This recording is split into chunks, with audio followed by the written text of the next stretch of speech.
윤석열 대통령이 테슬라와 스페이스X의 CEO인 일론 머스크와 화상 면담을 했습니다. 머스크는 윤 대통령의 한국 투자 요청에 대해서 한국을 최우선 투자 후보지로 고려하겠다고 답했습니다.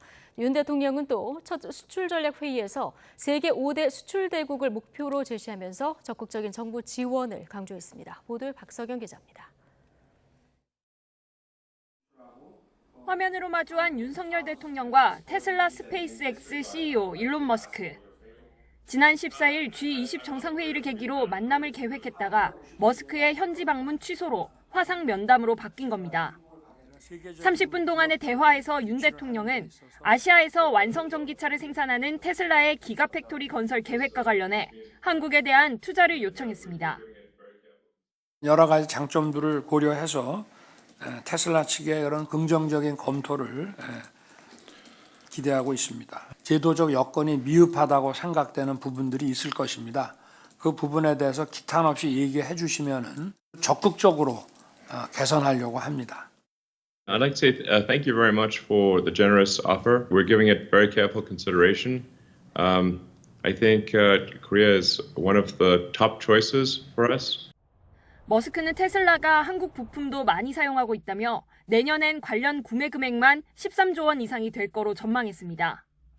스페이스X와 한국우주산업기업 간 협력을 당부하자 머스크가 적극 동의하는 의사를 표시했다고 대통령실은 전했습니다.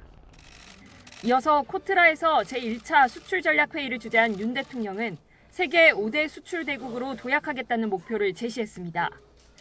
민간 주도 시장 중심의 성장 기조지만 수출을 위해선 정부의 적극적 지원이 필요하다고 강조했습니다.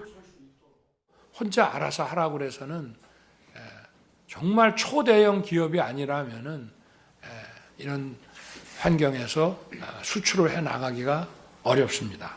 이런 경우에는 정부가 더욱 용의주도하게 외교 성과에 대한 후속 조치도 이어지고 있는데 대통령실은 한 사우디 회담에서 체결된 계약과 양해각서 26건의 실현 가능성이 매우 크다면서 특히 사우디 네옴시티 프로젝트와 관련한 추가 성과를 기대했습니다.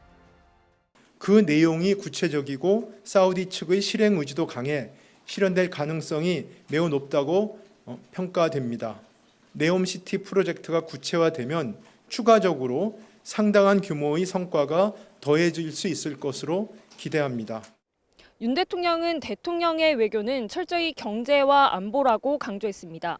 당분간은 언론관 등을 둘러싼 논란 해소보다는 순방 등을 통해 이뤄낸 성과를 다지기 위한 후속 행보를 이어갈 것으로 보입니다.